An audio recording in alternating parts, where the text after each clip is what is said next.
This video will cover Lesson 2-2 from Secondary 1 Math, Writing and Interpreting Linear Equations in One Variable. Number 1. David purchased 3 books from Amazon and paid $5 in shipping. Write an algebraic expression that represents the total cost of the books. Let B represent the cost of one book. Now that we've read through the problem, let's make sure we understand what it's asking us to do. If we look at the second sentence, it says we need to write an algebraic expression that represents the total cost of the books. So our goal is to write an expression. It needs to represent the total cost of the books. Well, let's go back and look through our problem and find some information to help us.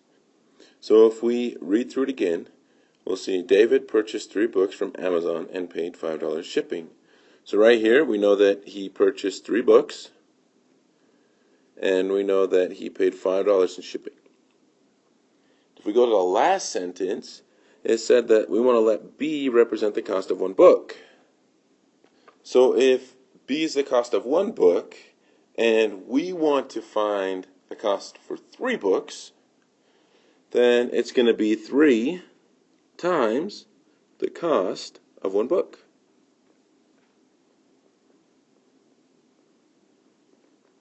Well, the cost of one book is represented by B, so we would write it as 3B.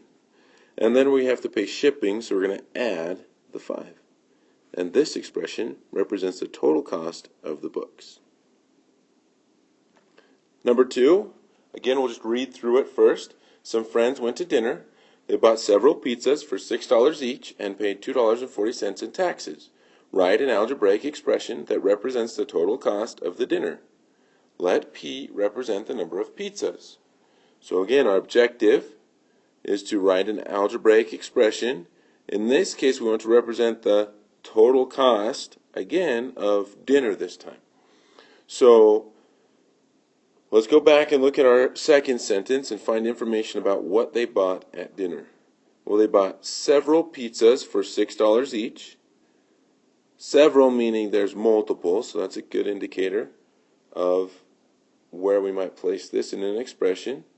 And they paid $2.40 in taxes. And lastly, P represents the number of pizzas. So we have the number of pizzas, P. We know we have $6 per pizza. So if we bought several pizzas, who knows how many, say P pizzas, then we pay $6 times every pizza, or 6P. And then we have to add in the tax that they paid, which is $2.40. And this is our expression representing the total cost of the dinner. Number 3, the expression 25,000 minus 1,800y represents the current value of a car, where y represents the number of years since the purchase date. So first we want to know, what does the term 25,000 represent? Since we're subtracting, we know we're decreasing that, and we know that y is the number of years since the purchase date. So the 25,000 is the original value of the car, or the value of the car when it was new was $25,000. B. What does the coefficient negative 1,800 represent? Since this is a negative number, that means that it's losing. So we're going to say it loses. And how much is it losing? It's losing $1,800 in value. Now, we may want to indicate, oh, this is per year, but we can't say that based just upon the negative 1,800. It's just saying that we're decreasing by this much. Now, if we look at C, it says, what does the term negative 1,800y represent? Now we're applying the fact that we're talking about it losing value, but for a given time.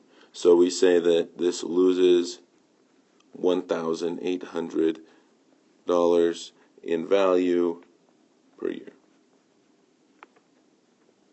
And that per year came from the y being involved in the term. So D, What effect, if any, does changing the initial value of the car have on the current value of the car? It might help to look at an example. So let's say at 25,000, if we were to subtract 1,800, we would be at 23,200. Now, if we had a $50,000 car, so this is the original amount that it was worth, then it would have been 48,200. If we go down to like a $10,000 car, then it would be worth 8,200 after 1 year. Notice as we change the original value of the car, it changes the value of the car after 1 year. When we increase the original value of the car to 50,000, then our value after 1 year was greater than what it would have been at $25,000. Well, if we decrease the original value to $10,000, then the value after 1 year is also less than the value after 1 year for a $25,000 car. So we can conclude that the car will be worth more or less depending on how much it was worth at the beginning, right, or that initial value. E. What effect, if any, does changing how much value the car loses every year have on the original price?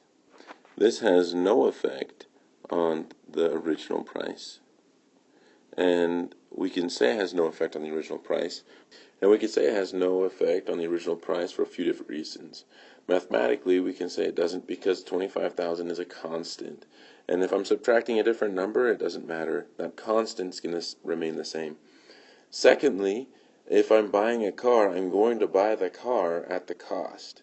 And then if it depreciates faster or slower, that's after the fact. That'll affect my current value, but not the original value of the car. Okay, so number 4, the total cost of a gym membership includes a monthly fee and a sign-up service fee. The expression 10M plus 30 represents the total cost for the membership, where M represents the number of months. Key thing there, M represents the number of months. It'll also be important for us to notice that there is a sign-up service fee and a monthly fee. Another way of considering monthly fee, we could just say this is happening every month. Okay? And on the second one, the sign-up service fee, well, that's just a one-time deal. That's not going to happen again and again. And so now we can identify what each element is for. M's the number of months. 10 is going to be our every month, right, or our monthly fee. And the 30's got to be the sign-up fee since that's just happening once. There is no variable next to the 30. So let's go ahead and start with A. What does the coefficient 10 represent? Well, we already talked about this every month, so it's a $10 monthly fee. And we know it's a $10 monthly fee because it is multiplied by M months. B. What does the term 10M represent? Well, the 10M is 10 times the number of months, so this actually represents the total in monthly fees. So let's go ahead and look at C. What does the term 30 represent then? There's no variable next to 30, so this is a one-time thing, and the one-time part is the sign-up service fee. So this means that the sign-up service fee is $30.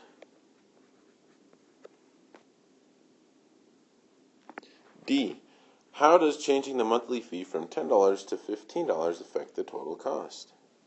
Well, this increases, because it's greater, 15 is greater than 10, so it's going to increase, or increases by $5 per month. And that's because it's a monthly fee. Alright, E. What is the constant in this expression? Remember, the word constant means we're looking for a number without a variable next to it. And in this case, that would be 30. Number 5. Hannah has $2,600 in her savings account. She saves an additional $175 per month and adds that to her savings account. We want to write an expression to represent how much Hannah has in her savings account after M months. So M's our number of months. Let's go ahead and look back up at the top. She has this much in her account right now, so 2,600 in her account right now. She saves an additional, so we're going to add 175 per month. M representing the number of months.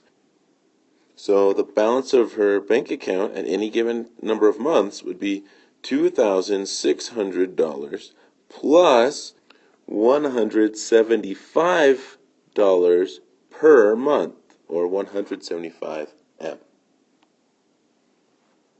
Okay, so part B. How many months will it take Hannah to save $5,750? Write an equation, then solve. So we're going to take our expression in this case. So this 2,600 plus 175 M, and we're going to set it equal to 5,750, and we're going to solve this equation for M to find how many months it will take Hannah to save $5,750. Okay, so first, let's go ahead and draw a line down from the equal sign, and we're going to do the opposite of what's happening to our variable M. Notice our M is right here. It's being multiplied by 175, and we're adding 2,600 to it. So what we're going to do is we're going to subtract 2,600 from both sides of the equation. This results in the equation 175M equals 3,150. Next, we're going to do the opposite of multiplying M by 175, and we'll divide it by 175. So we need to divide 3,150 by 175. This results in the equation M equals 18. This means it will take her 18 months to save $5,750. Number 6. Jake borrowed $400 from his sister to buy an Xbox One. He is paying his sister $35 per month. How many months will it take Jake to pay back his sister? Let M represent the number of months. Write your answer as a whole number. Now, remember how we've done the problems before this, especially number 5. And think about it. We've had something we've started with, then we have something happening to it, right, with a variable, and then we have a result that we're trying to achieve. So let's start out here with what's happening. We got $400, right? And these $400 is what he borrowed. So he owes his sister $400. And then we found out that he is paying his sister $35 per month. Remember, M represents the number of months, so we're going to subtract 35M. And the reason we're subtracting it is because our ultimate goal is to make this equal to 0. Because we want his debt to be gone. He's paid back all his money to his sister. Now that we have the equation, we're going to need to solve the equation for M to find out how many months it will take Jake to pay back his sister. So to solve our equation, we'll draw our line down from the equal sign. And here I'm going to add 35 M's to both sides. Now I could subtract 400, but just in this case I thought, oh, it's a negative. I'm going to add it to the other side, add it to 0, which just gives us 35 M's. And the nice thing is that eliminates our need for negatives or our negative signs in our equation. Next, 35 times M. To do the opposite, of course, we're going to divide it by 35. So dividing 400 by 35 also, and we get the result of M is equal to 11.4. We've found now that it will take 11.4 months for Jake to pay back his sister. But we were asked to write our answer as a whole number. So we have two possibilities. The two closest whole numbers to 11.4 are 11 and 12. We can't choose 11 because 11 is less than 11.4. So he actually wouldn't pay back his sister if he only paid for 11 months. So the answer to this problem is that it will take Jake 12 months to pay his sister back. Number 7. We want to graph the equation and make sure you use a straight edge to draw the line. I don't have the ability to use a straight edge on this program, so mine might not be quite straight. But we'll use the same principles to graph. Number 7 is y equals 3/4 x minus 2. Now, recall that these are in the form of y equals mx plus b. M representing our slope, b representing the y-intercept. So this is the key. If we can find the slope and the y-intercept, we can graph it. So in this equation, we could write y equals mx plus b above it. M is in the place of 3/4, so there's our slope. And b is in the place of the -2. So we're going to go ahead and graph it by placing our first point on the y-axis at the y-intercept of -2. Now starting at that point, we're going to use our slope, which is 3/4, to go up 3 and over 4 and find our next point on the line. And we could do it again and again, repeatedly if needed. Now we could take our straight edge and connect those points. So we should end up with this line. Number 8, again, we can go ahead and write y equals mx plus b above it. Y equals mx plus b. And notice that m is in the same place as the -4. So our slope for this one is -4, or as a fraction, -4 over 1.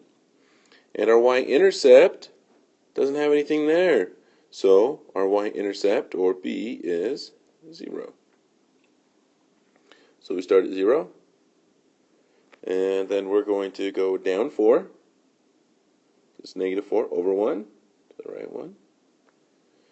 And we could repeat that process and then draw our line using our straight edge. So your line should look something like this. Number 9, y equals x plus 3. So our slope is the coefficient of x, which in this case, there's one x there, so the coefficient is 1. Our b, or y-intercept, is what's being added to it, so it's 3. So to graph, we simply place our y-intercept at 3 on the y-axis, and then we're going to rise 1 and run 1, since our slope is 1. Remember, 1 over 1 as a fraction is the same as 1. Having it as a fraction is helpful to graph the equation. So go ahead and draw our line.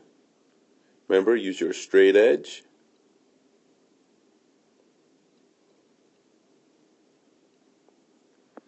It should look something like this.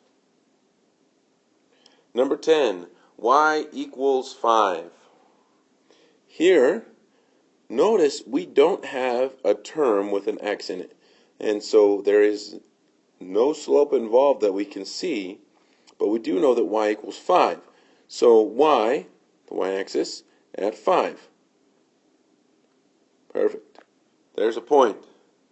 Well, if we think about it, where is another point where the y value is 5? Now, that's not the only point where the y value is 5. We're going to think of other points where the y value is 5. So if we were to maybe plot a point here and write down the ordered pair of the point, we would get 4, 5. Now notice this second value is the y value. That is 5. So we can graph this line, and it would just be a horizontal line where it intersects the y-axis at 5. So this is a horizontal line. Okay, goes through the y-axis at 5. Another way of thinking about this equation, since there's no x in it, we could write it as y equals 0x plus 5. And that's 0 because 0 times x is 0. That's why we don't write it. We just write y equals 5. Number 11, x equals -2. This is another one of those special cases where x is equal to -2 or y is equal to 5, like we saw just barely. Here we look for x, so we're going on the x-axis, which is our horizontal axis, to 2, and we'll place our point. Now this value can't change for x. And remember, x is how much left and right, so we always have to stay 2 to the left of the y-axis, which means we have a vertical line that crosses the x-axis at -2. Number 12, y equals -2/3 x plus 4. So again, we're going to find our slope and our y-intercept. So let's go ahead with our slope, m. Remember, it's the coefficient of x, so it's -2/3. And the y-intercept is what we're adding here, which is 4, so the y-intercept is 4. We always begin with the y-intercept, so we're going to go to 4 on the y-axis, and then we're going to use our slope, which is -2, meaning go down 2 from your y-intercept, and right 3, because it's +3. Now we could also do the opposite of this. We could go +2, so up 2, and left 3, -3, applying the negative to the denominator instead of the numerator. Then go ahead and graph your line. And your line should look something like this. Okay, number 13, we have y equals x. This one wreaks havoc for us because we think if we write it above here, it should work out, right? Y equals mx plus b. And there's a couple reasons. What is the coefficient of x? Well, how many x's do we have? There's 1. So our slope is 1/1. Then b doesn't have a spot. There's nothing in that spot, so remember, if there's nothing there, it's 0. So our y-intercept is 0. So we're going to start out, and we're going to graph our y-intercept at 0. Then we use our slope of 1. And so we're just rise 1, run 1 to the right. So up 1, right 1, up 1, right 1. We could put so many points on this. But then go ahead and use your straight edge and graph this line.